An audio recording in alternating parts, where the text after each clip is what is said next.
অবশ্যই মুক্তিযুদ্ধ আমাদের দেশে হয়েছিল। চাঁদ সূর্য যেরকম করে সত্য, এটাও তেমনই সত্য কথা। তো মুক্তিযুদ্ধ হয়েছিল, আবারও হবে কি না, হয়ে যাচ্ছে কি না, যুদ্ধ তো আমরা দিনে দিনে করেই যাচ্ছি বিভিন্ন কারণে। তখন ভাষাকে নিয়ে যুদ্ধ হয়েছে, এবারও আবার নতুন স্বৈরাচার যে জন্ম নিল তাকে সরানোর জন্য যুদ্ধ হচ্ছে। মানুষের মনে কত রকম বিবেক বা আবেগের ঘনঘটা আছে যা প্রকাশ করতে আমরা পাচ্ছি না, শেষমেশ বাকরুদ্ধ থাকছি। তার সমাধানের জন্য আবার যুদ্ধ হতে পারে, যুদ্ধ তো হবেই। আমরা মানুষরা, বাঙালিরা যারা বাঙালি হয়ে বেঁচে আছি এবং বাঙালি হয়ে জন্ম নিয়েছি, আমরা বারবার নিজেদের অধিকারের জন্য যুদ্ধ করব। যুদ্ধ চলমান থাকবে। 24-এর যুদ্ধকে স্বাগতম। 1971 সালের যুদ্ধ আমাদের সাথে আছে, থাকবে। ধন্যবাদ। কখনো বড় ছোট এভাবে মাপ করা যায় না। যখন যে বিষয়টাকে প্রেক্ষাপট করে যুদ্ধ হয়েছে বা বিপ্লবটা, এখানে যুদ্ধ বলা না বলে আমরা যদি বিপ্লব বলি তাহলে বেশি ভালো হয়।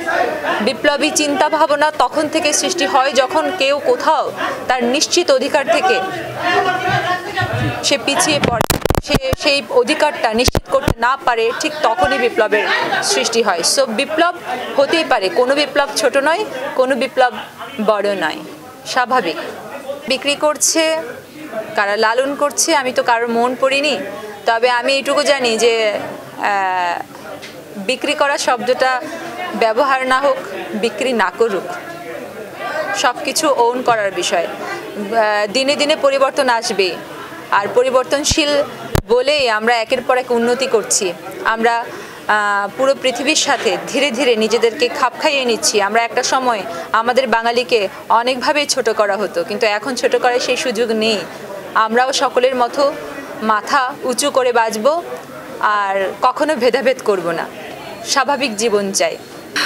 সবাই যখন এই ব্যাপারটা জানে, সেক্ষেত্রে আমি একলা কিছু বললেই যে বড় ধরনের কিছু হবে এরকম মনে করি না। তবে আমি মনে করি সচেতনতা সবার আগে দরকার। নিজেরা যে কি কারণে কোন মন্ত্রে এত বড় বিপ্লবী হয়ে উঠলাম, আবার সেই বিপ্লবের সেই চিত্রটা সঠিকভাবে কি আমরা রক্ষা করতে পারছি কিনা সেদিকে মনোযোগ রাখা সকলেরই উচিত। যদি কোনোভাবে নিজেদেরকে মনে হয় যে আমরা আসলে লাইন বরাবর চলতে পারবো না, দেশের ভালো করতে পারবো না, তাহলে সেই ক্ষেত্রে আমার মনে হয় যে নিজেই বলা উচিত যে আমরা আসলে বড়দেরকে সরিয়ে নিজেরা নিজেদের জায়গাটাকে সঠিকভাবে যদি ধরতেই না পারি, তাহলে এমন ধরা ধরবো না যেই ধরাতে আবার দুমড়ে যায়, মচকে যায়, আবার আমার দেশের কোনো সম্মান নষ্ট হয়। আমি সেক্ষেত্রে আমি খুবই মর্মাহত যে কোনো নেতা বা নেত্রী সে কেমন অ্যাটিটিউডের, বা সে পেছনে কি করেছে বা সামনে কি করেছে সেটা বড় বিষয় নয়, কিন্তু সে যদি আমার দেশকে কোনোভাবে ক্ষুণ্ণ করে দেয়, ছোট করে দেয়, সেক্ষেত্রে আমার অনেক অনেক প্রশ্ন আছে, জবাবদিহি আমাকেও করে। দেশের সম্পদ, গর্ব এবং আমার দেশের সান্ত্বনা, এভাবে তো আর সম্ভব নয়। আর যে যাই করুক না কেন, আমি মনে করবো আমার দেশ সোনার দেশ।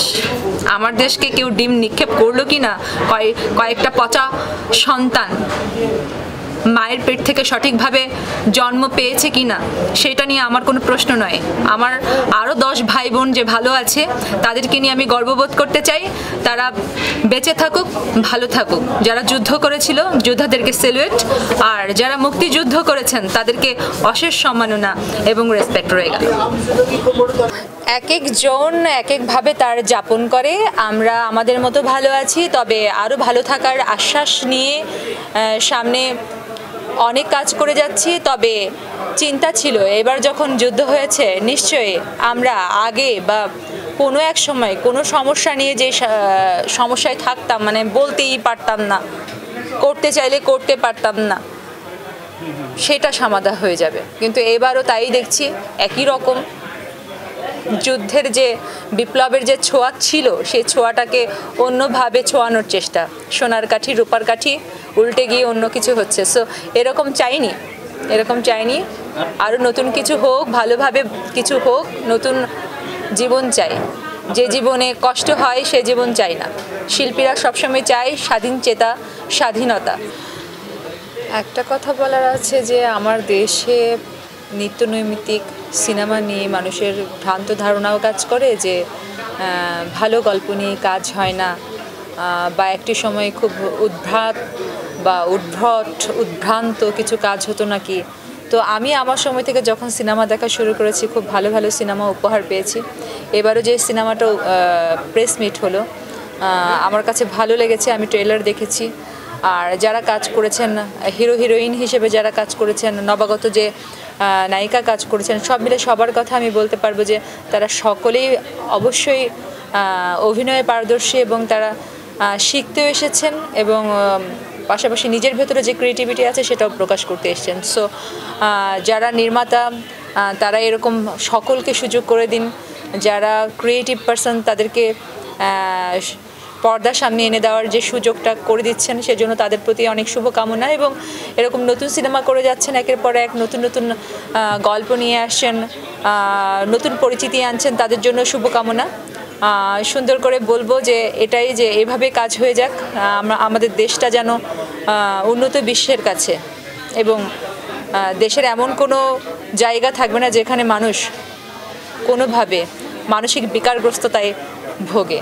তো সেক্ষেত্রে বেশি বেশি সিনেমা দেখুন, বেশি বই পড়ুন, অন্য দেশকে দেখবেন, অন্য দেশে কিভাবে সিনেমা এটাকে কিভাবে সেলিব্রেট করে, সিনেমা কিভাবে দেখতে চায়, সিনেমার ভিতর কিভাবে শিক্ষা দেওয়া হয়, সেই শিক্ষাগুলোকে যেভাবে প্রেজেন্ট করে তারা, তো ঠিক সেই একই রকম করে আমার দেশও যেন সেভাবে পারে, একই রকমভাবে তাল মিলিয়ে চলতে পারে, সেই জন্য আমরা যেন কাজ করতে পারি।